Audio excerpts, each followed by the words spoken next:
মবের শিকার হয়েছেন ৭০ জন শিক্ষকের নাম আসছে। এই ১.৫ দশক ধরে এই ৭০ জন শিক্ষকের খালি কর্মকাণ্ডটি আপনি খালি একবার দেখেন। শিক্ষকদের সেই ধারার রাজনীতি যদি অব্যাহত থাকে তাহলে আমাদের জন্য ভবিষ্যতে আরও মানে দুর্ভোগ অপেক্ষা করছে। আমি এক কথায় বলে দিতে পারি যে শিক্ষক কোনো ভুল ত্রুটির ঊর্ধ্বে না, কিন্তু কোনো ভুল ত্রুটির কারণে কোনো শিক্ষককে ছাত্র দ্বারা লাঞ্ছিত হওয়ার ঘটনা সেটি কোনোভাবেই গ্রহণযোগ্য না।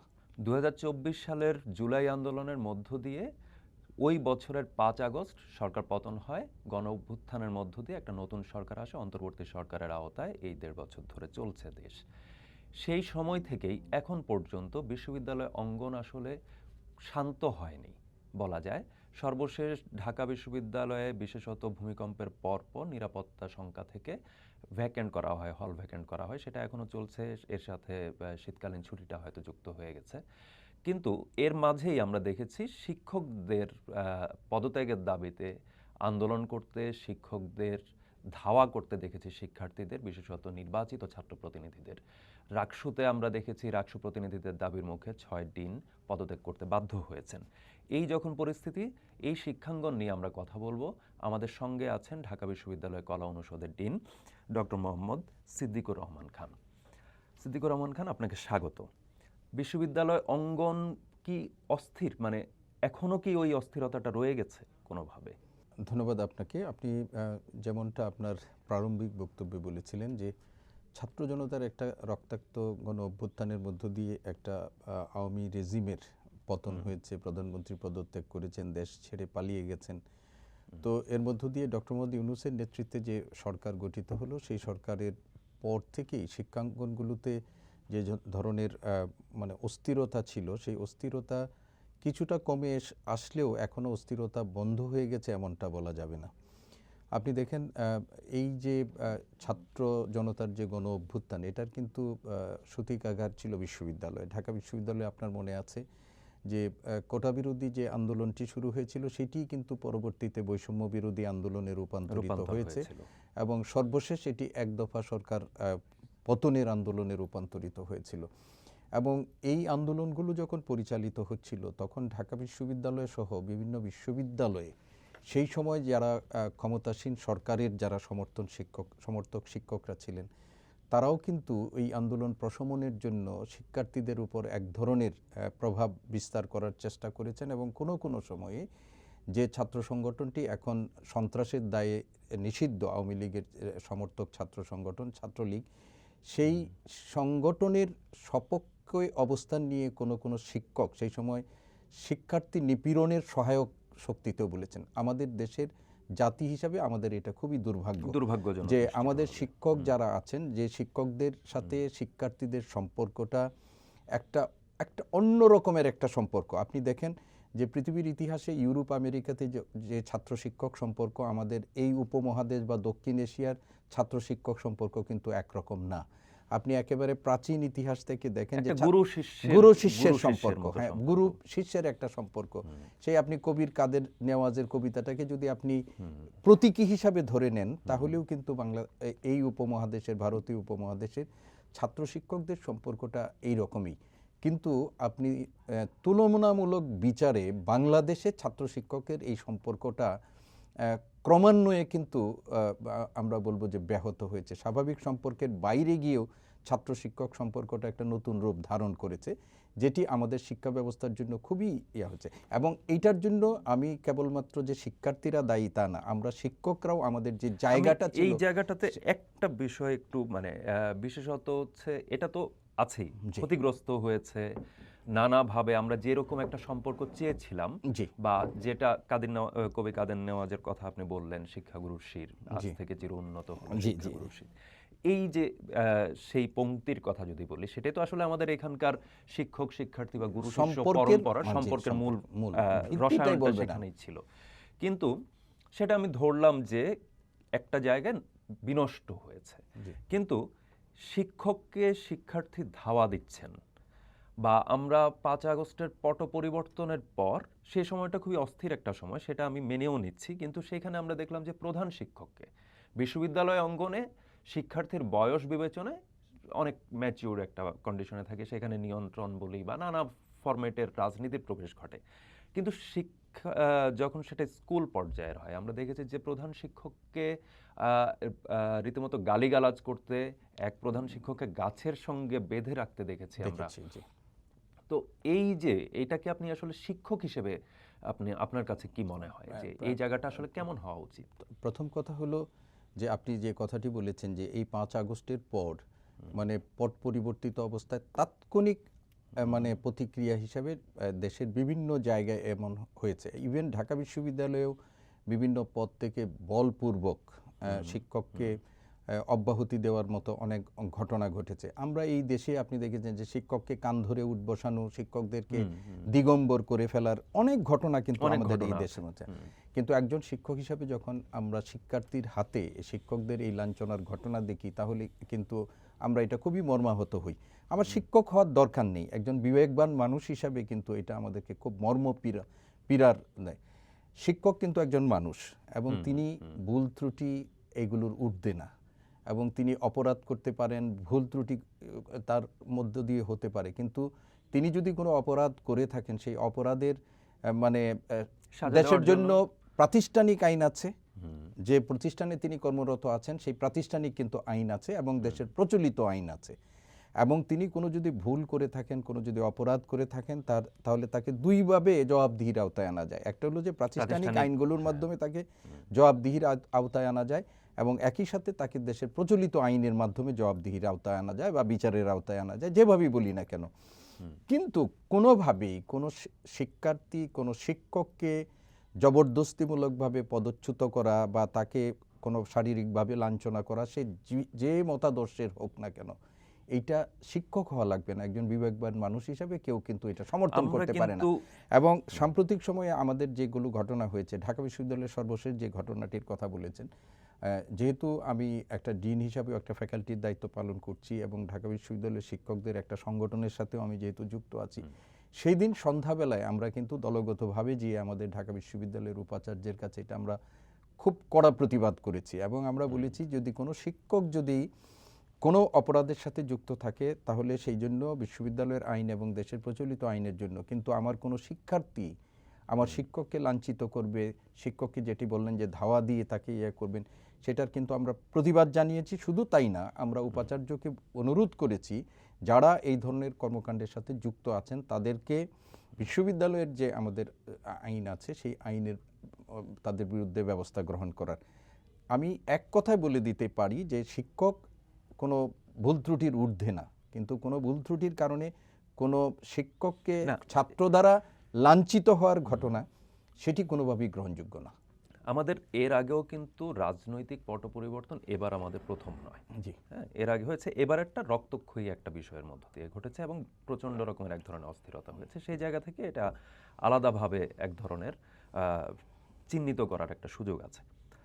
কিন্তু এর আগেও আমরা ক্ষমতার বদল দেখেছি, পট পরিবর্তন হয়েছে, কখনো গণ অভ্যুত্থানের মধ্য দিয়েও হয়েছে, 90-এ হয়েছে, বা 1/11-কে যদি আপনি বিবেচনায় নেন, সেক্ষেত্রেও কিন্তু এক ধরনের বলা যায় যে বড় ধরনের এক ধরনের বদল, একটা আর্মির ব্যাকড রেজিমের তারপর হচ্ছে আবার নির্বাচনের মধ্য দিয়ে হলো। কিন্তু সেই সময়টাতেও কিন্তু আমরা এই রকম বিষয়টা আমরা দেখিনি, প্রথম বিষয়।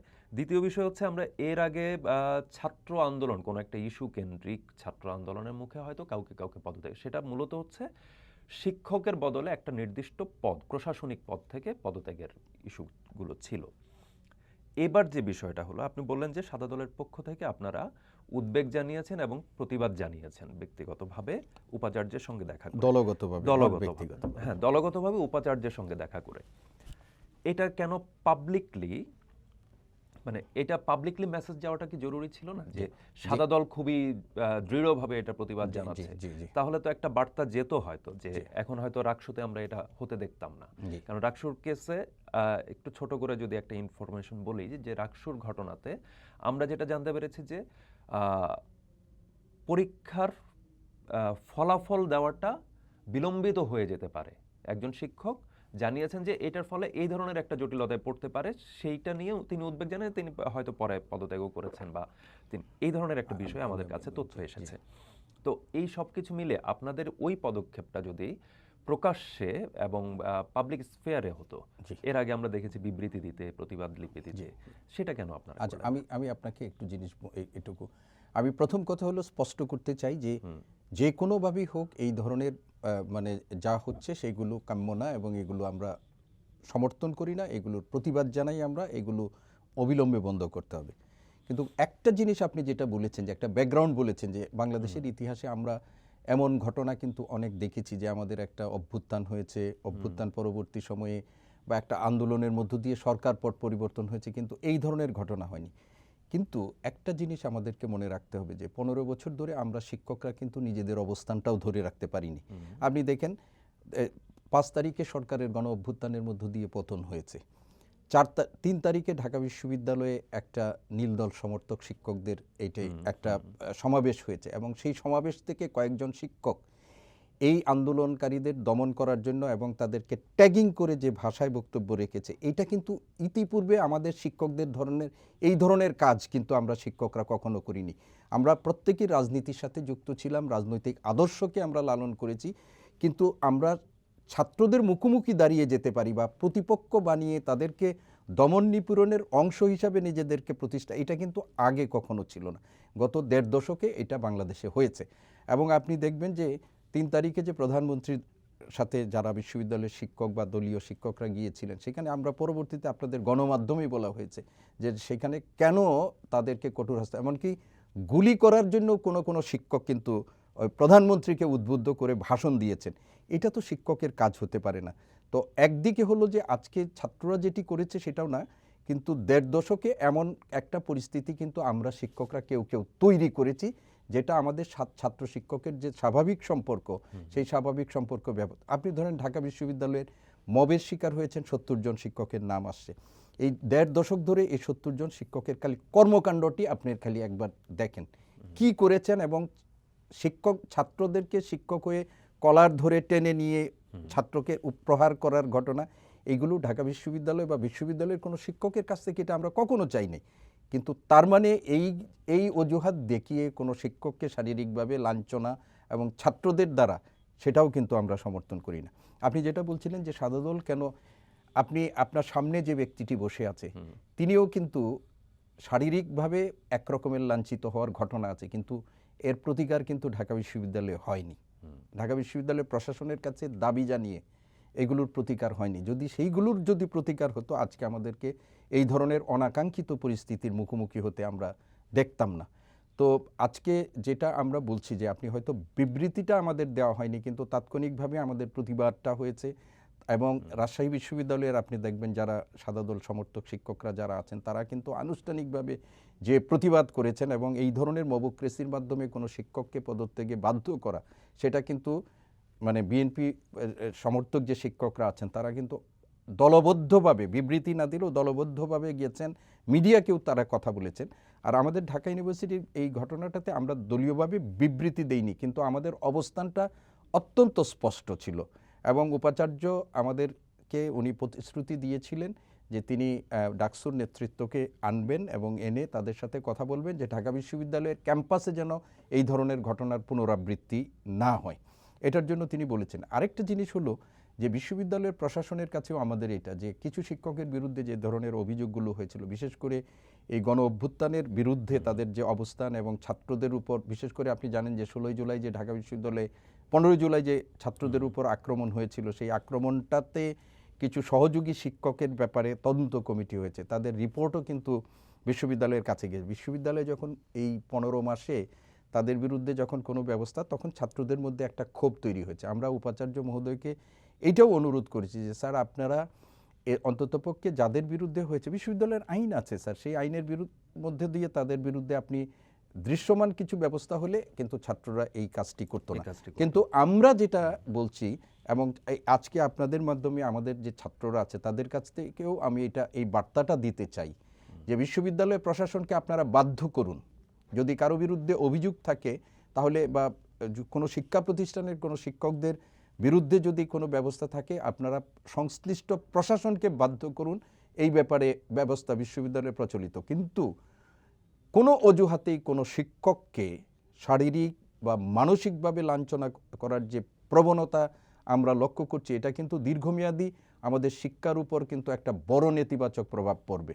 এবং এই নেতিবাচক প্রভাব থেকে আমাদের শিক্ষা ব্যবস্থাকে বজায় রাখার জন্য ছাত্র শিক্ষক সম্পর্কের যে আমাদের একটা মানে বলবো যে একটা চমৎকার যে ঐতিহ্য আমাদের আছে, সেটা বজায় রাখার জন্য বিশ্ববিদ্যালয় প্রশাসন বা আপনি বলেন যে শিক্ষা প্রতিষ্ঠানের প্রশাসন এবং একই সাথে যারা দায়িত্বশীল শিক্ষক আছেন, যাদের শিক্ষার্থীদের উপর এক ধরনের প্রভাব আছে, সেই শিক্ষকদেরও কিন্তু এই ব্যাপারে একটা ভূমিকা রাখার এখন একটা এই জায়গাটাতে একটা জায়গায় হচ্ছে আমি একটু কথা বলতে চাই, সেটা হচ্ছে যে দুটি ক্ষেত্রেই ঢাকা বিশ্ববিদ্যালয় এবং রাজশাহী বিশ্ববিদ্যালয় দুটি ক্ষেত্রেই আমরা দেখেছি যে শিক্ষকদের সর্বশেষ যেই উদাহরণটি দিলাম সেইটার ক্ষেত্রে ঢাকা বিশ্ববিদ্যালয়ে এবং 6 ডিনের যেই প্রসঙ্গটি এলো, এই দু ক্ষেত্রেই কিন্তু আমরা দেখেছি ছাত্রদের নির্বাচিত প্রতিনিধিরা এই ঘটনাটি ঘটিয়েছেন। এবং সেক্ষেত্রে শিক্ষকদের একটা আদর্শিক ফোরাম হিসেবে সাদা দল সেটা প্রতিবাদ করেছে। তো এই যে নির্বাচিত প্রতিনিধিরা তারা নিজেরাই বিধি ভেঙে ফেলছেন, এই জায়গাটাকে আপনি কিভাবে দেখুন? আমি ডাকসু বহুদিন পর নির্বাচন হয়েছে, আমরাও কিন্তু ডাকসুর একটা মানে নির্বাচনটা আমরা চেয়েছি শিক্ষা প্রতিষ্ঠানগুলোতে, কেননা আমরা গত 1.5 দশক ধরে অনির্বাচিত প্রতিনিধিদের মাধ্যমে ছাত্রদের উপর যে নিপীড়ন, শারীরিক মানসিক নিপীড়ন গেছে, আমরা এটার অবসান চেয়েছিলাম। এবং এই অবসানের জন্য আমরা চেয়েছিলাম যে শিক্ষা প্রতিষ্ঠানগুলোতে, ঢাকা বিশ্ববিদ্যালয় সহ শিক্ষা প্রতিষ্ঠানগুলোতে একটা নির্বাচন অনুষ্ঠিত হবে এবং সেই নির্বাচনের মাধ্যমে নির্বাচিত প্রতিনিধিরা ছাত্রদের একাডেমিক এবং অন্যান্য যে সুযোগ সুবিধাগুলো আছে, সেইগুলো আবাসিক এবং অন্যান্য সুযোগ সুবিধাগুলো আছে, সেই সুযোগ সুবিধাগুলো নিশ্চিত করার ক্ষেত্রে তারা ভূমিকা পালন করবেন। এটা আমাদের কাছে প্রত্যাশিত। এবং অতীতে কিছু ব্যতিক্রম ছাড়া আমরা কিন্তু নির্বাচিত বিশেষ করে ডাকসুর যে আমাদের কিছু ব্যতিক্রম ছাড়া আমরা কিন্তু সেই দায়িত্বটা পালন করতে দেখেছি।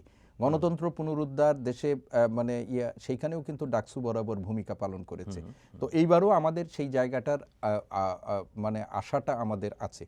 কিন্তু নির্বাচিত প্রতিনিধিদেরকে আমি একেবারে সামগ্রিকভাবে বলবো না, কিন্তু নির্বাচিত প্রতিনিধির মধ্যে থেকে কেউ কেউ এমন কর্মকাণ্ড করছেন যে কর্মকাণ্ডটির দায় কিন্তু তাদের দলও নিচ্ছে না। আপনি দেখেন রাকসু এবং ভিপি এবং জাকসুর যে একটা সংগঠনের যারা, তারা কিন্তু আনুষ্ঠানিকভাবে বিবৃতি দিয়ে বলছেন যে এটা আমাদের না, তার ব্যক্তিগত বক্তব্য বা ব্যক্তিগত মত। কিন্তু আমি বলতে চাই যে আপনি এটাকে বিচ্ছিন্নভাবে করে দেখলে হবে না। দলগুলোর যদি এই ধরনের মানসিকতা থাকে, যখন একজন নির্বাচিত প্রতিনিধির এই বক্তব্যকে তারা যদি ওন না করতে পারেন বা তাদের অবস্থানকে ওন না করতে পারেন, তাহলে কিন্তু সাংগঠনিকভাবে একটা দেউলিয়াত্ব প্রমাণিত হয়। তো আমরা যেটা মনে করছি যে এই দায়িত্ব মানে অস্বীকার করার যে প্রবণতা, এটা কিন্তু আমরা নির্বাচিত কোনো মানে কাছ থেকে আমরা এটা চাই না। একজন সদস্য যদি এমন কোনো কাজ করে যেটি জনমনের একটা মানে ধারণা যেতে পারে যে নির্বাচিত প্রতিনিধিরা এবং অনির্বাচিত এদের মধ্যে কোনো পার্থক্য না, দিন শেষে সবাই একই রকমের নিজেদের স্বার্থের জন্য একই রকমের করে এবং সেইটার জন্য তার শিক্ষককেও মানে বলি দিতে তারা করে, এই ধরনের যেন মেসেজ আর না যায়, সেটার জন্য আমি মনে করি যে যা সমস্ত নির্বাচিত যে বিশ্ববিদ্যালয়গুলোতে অন্ততপক্ষে ইতিমধ্যেই নির্বাচন হয়েছে, শিক্ষার্থী সংসদ যারা হয়েছে, তারা এই ব্যাপারে দায়িত্বশীল আচরণ করবেন। আমরা আর কোনোভাবেই কাউকে আইন নিজের হাতে তুলে দিতে পারি না, সমর্থন করতে পারি। আপনি বলেছেন যে যদি কারো বিরুদ্ধে অভিযোগ থাকে বা পদক্ষেপ নেওয়ার ইস্যু থাকে, তাহলে শিক্ষার্থীরা চাপ প্রয়োগ করে প্রশাসনকে বাধ্য করতে পারে। তো সেটাও তো এক ধরনের হচ্ছে এই যে নিয়মতান্ত্রিক, আপনি বলেন নিয়মতান্ত্রিক প্রক্রিয়াতে আমাদের ইতিহাসে আমরা আমাদের যত আন্দোলন হয়েছে, আন্দোলন গিয়ে আমি দাবি নিয়ে গেলাম আর হয়ে গেল এখনকার যে প্রবণতা যে না আগে থেকে তালাবদ্ধ রায় করে না, সেটাকে তো আমি কোনো আন্দোলন বলছি না। আপনি আন্দোলনের জন্য বাংলাদেশের বা পৃথিবীর ইতিহাসে আন্দোলনের কতগুলো গাইডলাইন আছে, আমি আন্দোলন করব। ইভেন বাংলাদেশে তালা মারার গাইডলাইন, এটাও কিন্তু আমাদের দেশে আমাদের প্রচলিত আছে এবং আমরা এক্সট্রিম লেভেলে আন্দোলন সেগুলোও আমরা দেখছি। কিন্তু সেটা মানে আমি বলছি যে বাধ্য করা মানে হলো আপনি নিয়মতান্ত্রিক পদ্ধতিতে আপনি যাবেন, কথা বলবেন, ওনাদেরকে করবেন, আপনাকে চাইলেই তো করবে না। আন্দোলনের তো বিভিন্ন স্টেজ আছে, আন্দোলনে আমি দাবি করলাম, সেই দাবি যদি না করলে আরেকটা কর্মসূচির মধ্যে যাব, কিন্তু আমি এইটাকে আবার উৎসাহিত করছি না যে আজকে দাবি নিয়ে গেলাম, আমার শিক্ষকদের সব ভেতরে রেখে তালাবদ্ধ করে আমি তাদের কাছ থেকে এক রকমের জিম্মি করে আমি এখন কিন্তু প্র্যাকটিসটা অনেকটা ওরকম। সেইটা মানে ইয়া করবে। তবে আমার ধারণা বাংলাদেশ তো এখন আমরা একটা ইন্টারিম পরিস্থিতি অতিক্রম করছি, তো ইন্টারিম পরিস্থিতির পর আমাদের যদি প্রত্যাশিত সময়ে নির্বাচন হয় এবং একটা নির্বাচিত সরকার যদি দায়িত্বের মধ্যে আসে, তাহলে আমি মনে করি যে খারাপও হতে পারে, আমি এটা নিশ্চয়তা নাই খারাপ, কারণ নির্বাচিত সরকারের কথা বলে তো আমাদের অনেক খারাপও হয়েছে আমাদের, কিন্তু আমি মনে করি যে আমরা যে শিক্ষাটা পেলাম, আমরা যে ইয়াটা পেলাম, এই যে আমরা আজকে আলোচনা করছি যে কোনো রাজনৈতিক সরকার যখন ক্ষমতায় আসবে তখন তাদের সময়ে তাদের সমর্থক কোনো ছাত্র সংগঠন এই ধরনের পরিস্থিতি তৈরি করবে না যে জন্য আমাকে আপনাকে এই ধরনের আলোচনা করতে হবে, আমি একজন শিক্ষক হিসাবে প্রতিনিয়ত আমার আহত বোধ করতে হবে, এই ধরনের পরিস্থিতি তারা তৈরি করবেন না, এটা কিন্তু আমরা স্বাভাবিকভাবে প্রত্যাশা করছি। তবে সব কিছু মিলিয়ে আমাদের এখন যে সময়টা আমরা অতিক্রম করছি, এটা বাংলাদেশের জন্য তো খুবই একটা ক্রান্তিকাল আমরা বলছি। সেই ক্রান্তিকালে যে ঘটনাগুলো ঘটছে এবং যারা ঘটাচ্ছেন, এবং এই ক্রান্তিকালের এখন আপনি দেখেন এই যে জাহাঙ্গীরনগরের যে বক্তব্য পরিপ্রেক্ষিতে ওসমান হাদি, অত্যন্ত দুঃখজনক ঘটনা, হাদির ঘটনাকে কেন্দ্র করে বিশ্ববিদ্যালয়গুলোতে আমাদের শিক্ষার্থীরা কিছু কিছু ক্ষেত্রে যে ধরনের ঘটনা ঘটিয়েছে, এই ধরনের যেন ঘটনা না ঘটাতে, ছাত্রদের প্রতিনিধিত্বকারী যে সমস্ত রাজনৈতিক দল বলে মনে করছি তারা কিন্তু প্রত্যেকেই তাদের কনসার্ন ব্যক্ত করেছে। তো আমি মনে করি যে এটা শুধুমাত্র কথার কথা থাকবে না, কিন্তু একই সঙ্গে তো আমরা দেখেছি যে ওসমান হাদির প্রসঙ্গ যেহেতু এলো, হাদির ঘটনাকে কেন্দ্র করে যে প্রতিক্রিয়া, সংবাদ মাধ্যমের দুটি কার্যালয় হচ্ছে, দুটি সংবাদ মাধ্যমের প্রধান কার্যালয় পুড়িয়ে দেওয়া হলো, একরকম ছায়ানটের মতো প্রতিষ্ঠান ভাঙচুর, উদীচীর মতো প্রতিষ্ঠান আক্রান্ত হলো, এবং তারপর একটা ঘোষণাও এলো যে যত এই ধরনের কালচারাল অর্গানাইজেশন বা এগুলোকে টার্গেট করা হোক, এই ধরনের প্রসঙ্গ এলো। সেখানে কিন্তু আমরা শিক্ষার্থীদের কাউকে কাউকে দেখেছি, যাদের কেউ কেউ ঢাকা বিশ্ববিদ্যালয়েরও বটে। তো সেক্ষেত্রে এই শিক্ষার্থীদের বিষয়ে একজন শিক্ষক হিসেবে, তার অভিভাবক হিসেবে, ওই প্রাঙ্গণের অভিভাবক হিসেবে আপনাদের অবস্থান কি? দেখুন, 40,000 শিক্ষার্থী মানে অধ্যুষিত ঢাকা বিশ্ববিদ্যালয়ে আমাদের পড়াশোনা করছে, এবং এই 40,000 শিক্ষার্থীর যারা এখন নির্বাচিত তারা তো 40,000 শিক্ষার্থীরই প্রতিনিধিত্ব হিসাবে দাবি করেন। এরা যখন কোনো অবস্থানে যায় এবং সেই অবস্থানটা যদি নেতিবাচক কোনো হয়, তাহলে কিন্তু এটা পুরো কিন্তু আমি একজন শিক্ষক হিসাবে, ক্যাম্পাসের একজন ছাত্র, সাবেক ছাত্র এবং এখন শিক্ষক হিসাবে আমরা মনে করছি যে আমরা মুষ্টিমেয় কয়েকজন মানে শিক্ষার্থীর এই ধরনের কর্মকাণ্ডের মানে মাধ্যমে আমরা পুরো শিক্ষার্থীকে কিন্তু জাজ করতে পারবো না। পুরো শিক্ষার্থীর কথাও বলছি না, আমরা জাজ করতে পারবো না। পুরো শিক্ষার্থীদের মধ্যে একটা বড় মুষ্টিমেয় কিছু ছাড়া বড় অংশ কিন্তু এখন পর্যন্ত শিক্ষকদের সম্মান করেন। আপনি যেটা বললেন যে শিক্ষকদের সম্মান করেন, শিক্ষকদের মানে সেই মর্যাদার জায়গাটায় তারা রাখেন, এবং আপনি যে কথাগুলো বললেন যে উসমান হাদির হত্যাকাণ্ডকে কেন্দ্র করে যে ধরনের ঘটনাগুলো হয়, একটা বড় অংশ শিক্ষার্থীরা কিন্তু এটা সমর্থন করেন না। তো আমরা মনে করি যে এই সমর্থনটা নীরব সমর্থনের মধ্যেই থাকবে না, তাদেরও কণ্ঠটা ইতিবাচকতার পক্ষে উচ্চকিত হবে, এটা আমি প্রত্যাশা করি। এবং আমার যে শিক্ষক ক্যাম্পাসে মানে লাঞ্ছিত হয়েছেন, বিশেষ করে আমাদের যাকে ধাওয়া দিয়েছি আমরা কষ্ট পেয়েছি, এবং আমি একই সাথে ওনার মতো যারা শিক্ষক, যারা 15 বছরের শিক্ষার্থীদেরকে মানে ওনার শিক্ষকের জায়গায় থেকে না দেখে দলীয় কর্মীর মতো দেখতে চেয়েছেন, বা এটাও আমরা আহ্বান জানাবো যে সেই শিক্ষকরাও আমরা এই সমস্ত ঘটনা থেকে যেন লেসন নিই। আমার রাজনৈতিক আদর্শ থাকবে, আমি সেই আদর্শ লালন করব, কিন্তু সবার আগে মনে রাখতে হবে যে আমি একজন শিক্ষক। এবং মহাত্মা গান্ধী একটা কথা বলেছেন যে শিক্ষক হচ্ছে একজন দার্শনিক প্রত্যেকেই, এবং তার অবস্থান হচ্ছে একটা মানে খোলা বইয়ের মতো। এইটা থেকে, এই খোলা বই থেকে যেমন আমরা পাঠ গ্রহণ করি, শিক্ষকের জীবন চরিত্র থেকেও একজন মানে শিক্ষার্থী পাঠ গ্রহণ করে। শুধুমাত্র আমি ক্লাসে লেকচার দিই তা না, একজন শিক্ষার্থী কিন্তু আমার চলন বলন আচরণ, আমার ব্যবহার সেটাও কিন্তু ফলো করে, সব ফলো করে। তো একদিকে আমার শিক্ষার্থীদের যেরকম আমার আহ্বান থাকবে যে শিক্ষকের নিজের বাবার জায়গাটায় দাঁড়িয়ে সেখানে সম্মানটুকু করা, তিনি মানুষ হিসাবে মানবীয় ত্রুটি বিচ্যুতির মধ্যে যদি থাকে তাহলে সেই মানবীয় ভুল ত্রুটি এইটা থেকে তাকে শুধরানোর জন্য বিশ্ববিদ্যালয়ের বা প্রাতিষ্ঠানিক আইন আছে, সেই আইন অনুযায়ী তাকে ব্যবস্থা নেওয়ার জন্য। সেখানে আমি কোনো ব্যবস্থা নিতে যেয়ে আমি যেন কোনো আবার একটা ক্রাইম না করে বসি, এটা কিন্তু এক ধরনের ফৌজদারি অপরাধ। আমি যে শিক্ষককে লাঞ্ছনা করলাম, আর আমার কমিউনিটিতে যারা আছি, আমি সহ আমি নিজে এটা বলতে চাই যে আমি সবার আগে যেন মনে রাখি যে আমি একজন শিক্ষক, এবং আমার শিক্ষার্থী যে পথ মতেরই হোক না কেন, আমি তাকে যেন সেই পথ মতের ঊর্ধ্বে উঠে আমার শিক্ষার্থী হিসাবে এটা বিবেচনা করতে পারি। এবং এইটা যদি আমরা করতে পারি, আমার মনে হয় যে অনেক আমি সংকট এই থেকে এই আমরা এই পয়েন্টে আমি একদম শেষ দিকে, সেটা হচ্ছে যে আদর্শিক অবস্থানগত কারণে আসলে আমরা শিক্ষক সমিতি থাকার পরও, শিক্ষক সমিতি তো একটা বিগ আমব্রেলা, সব শিক্ষক এটার সঙ্গে আছেন, কিন্তু এটার পরও আমরা নীল দল দেখি, সাদা দল দেখি, এরকম বিভিন্ন প্যানেলগুলো আমরা দেখি। তো এই জায়গাটাতে আসলে এই যে 15 বছরের প্রেক্ষাপটের কারণে এমন ঘটছে, এই যে আলোচনাটা আমরা করছি, বারবারই এটা উঠে আসছে এবং উঠে আসার কারণও নিশ্চয়ই আছে। বা শিক্ষকদের আচরণের কথাটা বললেন যে শিক্ষকরা সবসময় আসলে শিক্ষক সুলভ আচরণ করতে পারেননি, তারা অনেক সময় দলীয় ব্যক্তি হিসেবে আচরণ করেছেন, শিক্ষার্থীদের তার দলের পারপাস যেন সার্ভ করে বা দলের পারপাসের বিরুদ্ধে গেলে তার সেই রকম একটা আচরণ করেছেন। সেই জায়গা থেকে ভবিষ্যতের এই শিক্ষক রাজনীতির প্রসঙ্গ কিন্তু বারবার আমাদের আলোচনায় উঠে এসেছে, বারবার বিষয়গুলো সামনে এসেছে যে এই শিক্ষকদের দলীয় রাজনীতির সাথে সংশ্লিষ্টতার কারণে আসলে শিক্ষায়তন ক্ষতিগ্রস্ত হচ্ছে কিনা, বা শিক্ষার্থীদের যে ছাত্র রাজনীতি নিয়ে বা শিক্ষার্থী রাজনীতি নিয়ে যেই দ্বন্দ্বমুখর এক ধরনের ক্যাম্পাস আমরা দেখে অভ্যস্ত, সেই বিষয়টা ঘটার ক্ষেত্রে এটাও একটা প্রভাবক কিনা।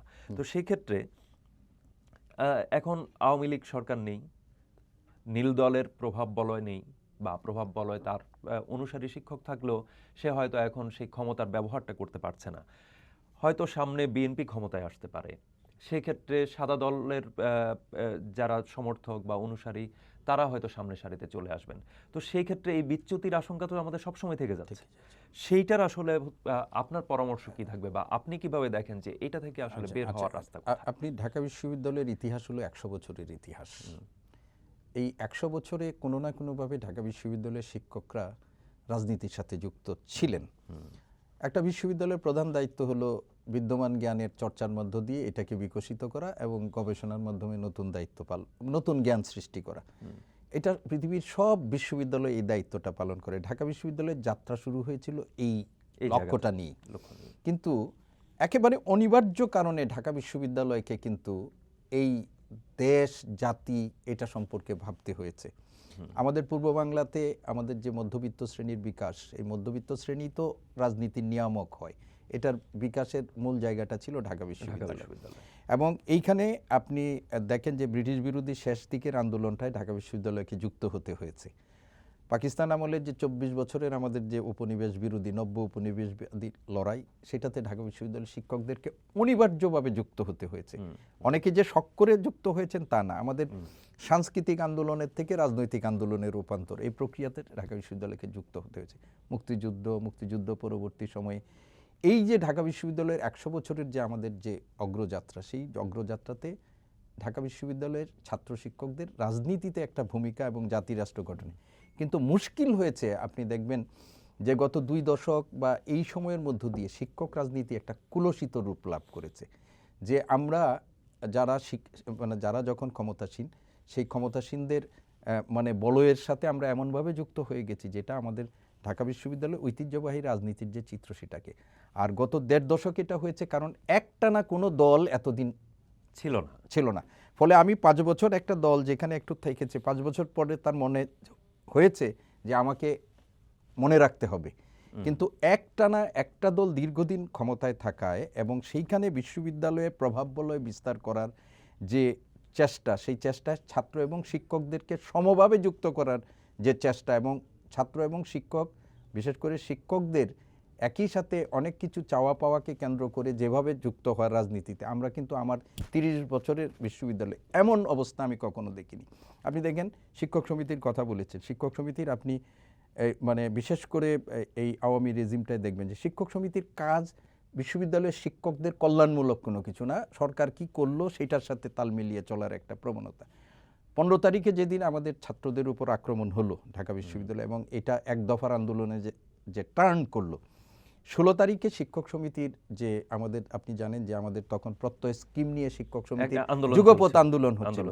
সেই আন্দোলনে আমি এবং আমাদের আরেকজন বক্তৃতা করতে গিয়ে আমাদেরকে এই আন্দোলনে তারা বক্তৃতা করতে এই ইস্যুকে নিন্দা জানিয়ে যে ছাত্ররা আক্রান্ত হয়েছে ক্যাম্পাসে, সেখানে একটা ছাত্র সংগঠন এবং আইন শৃঙ্খলা রক্ষা, সেটার বক্তৃতা করতে দেওয়া হবে না, এমন প্রতিরোধের মুখে আজকের যে আমরা এইরকম একটা অবস্থার মধ্যে দিয়ে, যে আমাদের শ্রদ্ধাহীন অবস্থার মধ্য দিয়ে যে আমরা চলে আসছি, এইগুলো তো একটা কারণ। আমি যে কথাটা আপনি বলছিলেন যে ধারার রাজনীতি আমাদের বিশ্ববিদ্যালয়ে চলছে, সেই ধারার রাজনীতি ভবিষ্যতে আমাদেরকে যদি এটা অব্যাহত থাকে, শিক্ষকদের সেই ধারার রাজনীতি যদি অব্যাহত থাকে, তাহলে আমাদের জন্য ভবিষ্যতে আরও মানে দুর্ভোগ অপেক্ষা করছে। একই ডিবেট কিন্তু ছিল, ডিবেট বলছি আমি এই কারণে যে শিক্ষার্থী রাজনীতি যেটা মোটা দাগে আমরা ছাত্র রাজনীতি বলে, যদিও ছাত্র ছাত্রী উভয়ে যেহেতু থাকে সেহেতু আমি শিক্ষার্থী রাজনীতি বলছি। তো শিক্ষার্থী রাজনীতি শিক্ষার্থী রাজনীতির ক্ষেত্রে এই দলীয়করণ বা লেজুর ভিত্তিক এই শব্দটা আমরা বারবারই প্রয়োগ করেছি। তো সেক্ষেত্রে একটা সমাধান হিসেবে এলো শিক্ষার্থী সংসদের প্রসঙ্গটা। তো এটা শিক্ষার্থীদের প্রতিনিধিত্ব নিশ্চিত করার জন্য ছিল। শিক্ষকদের ক্ষেত্রে সেটা শিক্ষক সমিতির প্রসঙ্গ। শিক্ষক সমিতির নির্বাচনটা কেন হলো না? এই পিরিয়ডে তো হয়ে যেতে পারতো। জি, আপনি দেখেন শিক্ষক সমিতির এই পিরিয়ডে নির্বাচন হতে পারত, কিন্তু সামগ্রিকভাবে ঢাকা বিশ্ববিদ্যালয়ে কিন্তু যে ইয়াগুলোর নির্বাচন হয়, একটা নির্বাচনও কিন্তু হয়নি। শিক্ষক সমিতির বাইরেও আমাদের যে ধরনের শিক্ষক আছে, সর্বশেষ যে শিক্ষক সমিতি, সেই শিক্ষক সমিতির তারা যখন ডিসেম্বরে নির্বাচনের জন্য একটা উদ্যোগ নিয়েছিল, সেইখানে ইলেকশন কমিশনের দায়িত্ব দেওয়ার মতো একজন শিক্ষককে ঢাকা বিশ্ববিদ্যালয়ে পাওয়া যায়নি। কেউ এই দায়িত্বটি গ্রহণ করতে রাজি নয়, কেউ দায়িত্ব, তারা চিঠি দিয়েছিল শিক্ষক সমিতির করার জন্য, একজন লোককে পাওয়া যায়নি। এই উদ্ভূত পরিস্থিতিতে ঢাকা বিশ্ববিদ্যালয়ের মতো প্রায় 2000 শিক্ষকের একটা বিশ্ববিদ্যালয় না, হ্যাঁ, কেউ দায়িত্ব নেননি না। ওনারা চেষ্টা করেছেন একটা নির্বাচনী তফসিল ঘোষণা করার জন্য, করার জন্য, এইটাতে কেউ যায়নি। কেননা আপনি জানেন যে তখনকার যে পরিস্থিতিটা ছিল, এই পরিস্থিতি, এবং এখন পর্যন্ত ঢাকা বিশ্ববিদ্যালয়ে যে সমস্ত শিক্ষকদের নির্বাচিত যে বডিগুলো আছে, একটা এতেও কিন্তু হয়নি। আমরা একটা চরম ক্রান্তিকাল বিশ্ববিদ্যালয়েতে অতিক্রম করছি। আপনি প্রতিনিয়তই নতুন ধরনের মানে সংকট হচ্ছে। আমরা আমাদের শিক্ষার্থীদের মানে শিক্ষা ব্যবস্থাটা চালু করার জন্যই আমরা বেশি মানে নজর দিয়েছিল বর্তমান প্রশাসন, ফলে এইগুলোর মধ্যে হয়নি। আমরা আশা করছি যে জাতীয় নির্বাচন যদি হয় বা দেশে যদি সেই ধরনের একটা আলোচনা কিন্তু আছে যে জাতীয় নির্বাচনের পরে শিক্ষক সমিতির নির্বাচন করার বা এই পিরিয়ডে না করার পেছনে একটা বড় কারণ হচ্ছে যে নীল দল প্রভাবশালী হয়ে উঠতে পারে, বা নীল দলের একটা তো রিক্রুটের প্রসঙ্গ থাকে। তো সেইটা মিলিয়ে নীল দল হয়তো একটা ভালো অবস্থান নিয়ে ফেলতে পারে, হ্যাঁ, যেহেতু তারাও ভোটার, তাদের কাছ থেকেও এটা আসবে। এই আশঙ্কা কি কোনোভাবে কাজ করেছে এই যে দায়িত্ব নিতে না চাওয়ার পেছনে? জাহাঙ্গীরনগর বিশ্ববিদ্যালয়ে একটা নির্বাচন হয়েছে, সেই নির্বাচনে কিন্তু যারা তৎকালীন প্রশাসনের তারা কিন্তু ভালো করতে পারেনি। হ্যাঁ, একটা মিক্সড হয়েছে, কিন্তু তারা কিন্তু ভালো করতে পারে নাই। জগন্নাথ বিশ্ববিদ্যালয়ে নীলদল সমর্থক, তার কারণ জগন্নাথ বিশ্ববিদ্যালয়ে অন্য দলের কোনো অস্তিত্বই ছিল না। গত 15 বছরে অন্য দলের কোনো মিনিমাম কোনো অস্তিত্ব ছিল না, বরং নীলদল 2 ভাগ করে বা আওয়ামী সমর্থকরা 2 ভাগ করে শিক্ষক সমিতির নির্বাচন করতেন, এবং তাদের 2টা গ্রুপ সবসময় সক্রিয় ছিল ওইখানে। সেই জগন্নাথ বিশ্ববিদ্যালয়ে যারা নীলদলের সমর্থক যারা ছিলেন, তারা কিন্তু প্যানেলই দেননি, জগন্নাথ বিশ্ববিদ্যালয়ের কোনো প্যানেলই দেন নাই তারা। ফলে বিনা প্রতিদ্বন্দ্বিতায় আমরা ঢাকা বিশ্ববিদ্যালয়ে চেয়েছি যে এই ধরনের বিনা প্রতিদ্বন্দ্বিতা বা ঢাকা বিশ্ববিদ্যালয়ের যে বাস্তবতা, এখন আপনি যেটা দেখেছেন যে পরিস্থিতি, ছাত্রদের যে মব, এবং শিক্ষক সমিতিতেও কিন্তু আক্রান্ত হয়েছে, শিক্ষক সমিতি অফিসও আক্রান্ত হয়েছে, এটা আপনারা জানেন। যে সেই সময় আমরা যেটা মনে করেছি যে একটা করলে ওই জগন্নাথের মতো যে পরিস্থিতি, বা জাহাঙ্গীরনগরেও কিন্তু কিছু সমস্যা হয়েছিল, তো যে এই ধরনের পরিস্থিতি আমাদের অন্ততপক্ষে শিক্ষক সমিতিকে কেন্দ্র করে এটা হোক। ঢাকা বিশ্ববিদ্যালয়ে এই মুহূর্তে আপনি ঢাকা বিশ্ববিদ্যালয়ে আরেকটা জিনিস যেটা হয় যে ধরেন আপনি নির্বাচনে যারা হয়, সেখানে কিন্তু কিছু পরিচিত মুখ আছে নির্বাচন করার জন্য। আপনি ধরেন নীল দলের 1000 সমর্থক থাকতো, নির্বাচনের প্রতিদ্বন্দ্বিতার জন্য 50 জন ধরেন নিজেদের মধ্যে প্রতিদ্বন্দ্বিতা করে আছে, 950 জন যায়নি। সেই 900 যে 50 জন, সেই 50 জন এখন সামনে আসার মতো পরিস্থিতি নাই, যেরকম একটা পরিস্থিতি তৈরি হয়েছে। এবং আমি যতদূর জেনেছি, এই যে আপনার লাস্ট যে ঘটনাটা ঘটেছে, নীল দল তারা দ্বিখণ্ডিত হয়েছে, দুইটা ভাগ হয়েছে। দুইটা ভাগই তারা অফিসিয়ালি প্রফেসর জামালের নেতৃত্বে একটা ভাগ হয়েছে, এবং শিক্ষক সমিতির যিনি এখন আমাদের সর্বশেষ জেনারেল সেক্রেটারি ছিলেন, তাদের সমর্থন পুষ্ট নিয়ে একটা অংশ হয়েছে। এই দুইটা অংশের মধ্যেও কিন্তু পারস্পরিক বিরোধ প্রকট, নিজেদের মধ্যে একটা বিরোধ। আরেকটা অংশ তারা দাবি করছে যে আমরা হলাম মূলধারার, এবং জামালের নেতৃত্বে যেটা হচ্ছে এটাকে তারা কগনিজেন্সে নিচ্ছে না নীল দলের অংশ হিসেবে। এটা কিন্তু ইতিমধ্যেই হয়ে গেছে এটা। এবং এই এক অংশ আর এক অংশকে মানে উস্কানো বা এইখানেও আছে কিনা, এগুলোও কিন্তু এখন বিবেচনা করে দেখতে হবে। দুইটা গ্রুপ হয়েছে, দুইটা কমিটি হয়েছে এর মধ্যে, এর মধ্যে। তো আপনি যে কথাটা আমরা বলছি যে নির্বাচন ঢাকা বিশ্ববিদ্যালয়ে হওয়ার মতো, এমনকি আমাদের এইরকম পরিস্থিতি তৈরি হয়েছিল, যারা সিন্ডিকেটে যারা ছিলেন বা ছিলেন, তাদেরও কিন্তু প্রতিরোধের মুখোমুখি হতে হয়েছে। তো আমরা মনে করেছি যে ঢাকা বিশ্ববিদ্যালয়ের এই ধরনের ইলেকশন এখন ঢাকা বিশ্ববিদ্যালয়ে আরও রাজনৈতিক সংকট তৈরি করতে পারে।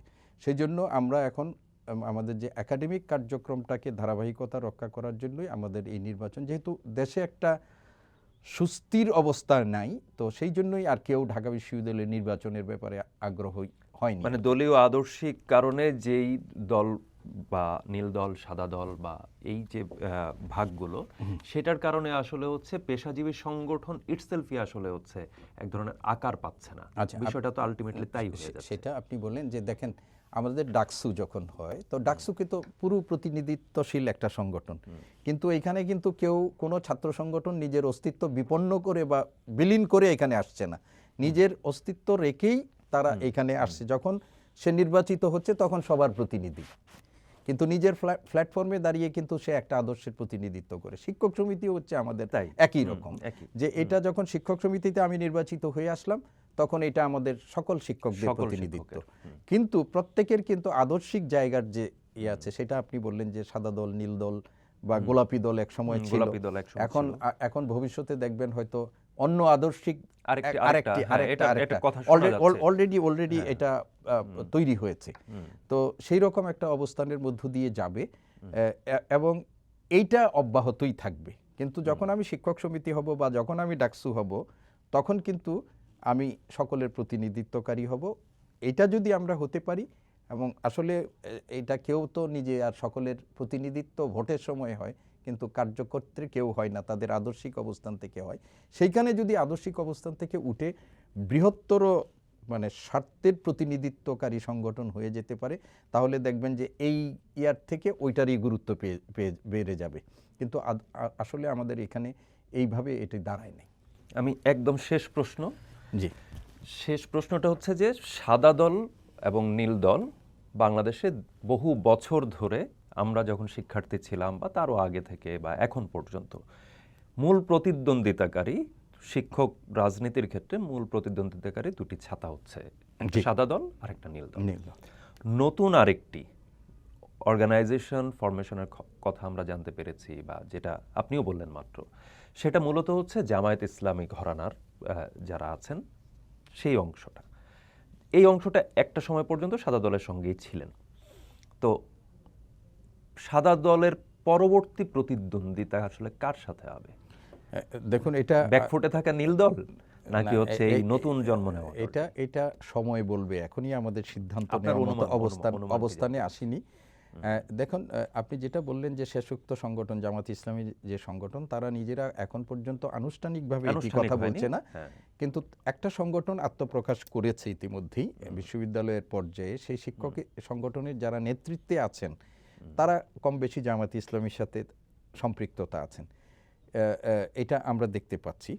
কিন্তু ভবিষ্যতে বিশ্ববিদ্যালয়গুলোতে মানে আপনার শিক্ষকদের মধ্যে এই যেটি আপনি বললেন যে সাদা দল নীল দলের যে দীর্ঘদিনের আমরা প্রতিযোগিতা দেখছি, নির্বাচনী প্রতিযোগিতা, আমরা কিন্তু অন্যভাবে নির্বাচনের পর কিন্তু আমরা সবাই একসাথেই কাজ করি। আবার ঢাকা বিশ্ববিদ্যালয়ে আপনি দেখবেন যে এই যে এখনো বর্তমান বাস্তবতায় আমাদের যে শিক্ষকদের মধ্যে পারস্পরিক সম্পর্ক কিছু ব্যতিক্রম ছাড়া কিন্তু এটা খুব ব্যাহত হয়েছে, এটা বলার সুযোগ নেই আর কি। তো সেই জন্য আমাদেরও অনেক সময় ট্যাগিংয়ের মধ্যে পড়তে হয়, অনেক সময় এগুলো পড়তে হয়, যেটা রাজশাহী বিশ্ববিদ্যালয়ে আপনারা দেখেছেন। কিন্তু ভবিষ্যতে এই প্রতিযোগিতায় নতুন কোনো শক্তি কতটুকু নিজেদের জায়গা করে নিতে পারবে বিশ্ববিদ্যালয়ের মতো জায়গায়, সেটার জন্য আমাদের কিছু সময় অপেক্ষা করতে হবে এবং আমরা এটা অপেক্ষা করছি। ধন্যবাদ। বিশ্ববিদ্যালয়ের রাজনীতি বহুধা বিভক্ত বলা যেতে পারে, আবার বহু বিচিত্রও বলা যেতে পারে। শিক্ষক রাজনীতি আছে, শিক্ষার্থীদের রাজনীতি আছে। শিক্ষার্থীদের রাজনীতির ক্ষেত্রে একটা সমাধান বা আপাত সমাধান আমরা দু চোখের সামনে পেয়েছি, সেটা হচ্ছে শিক্ষার্থী সংসদগুলো নির্বাচন। অন্তত 4টি বিশ্ববিদ্যালয়ে আমরা পেয়েছি। সেই শিক্ষার্থী সংসদের দিকেই একটা আঙুল উঠেছে যে তাদের দ্বারা আসলে লাঞ্ছিত হতে দেখেছি আমরা কতিপয় শিক্ষককে, কয়েকজন শিক্ষককে।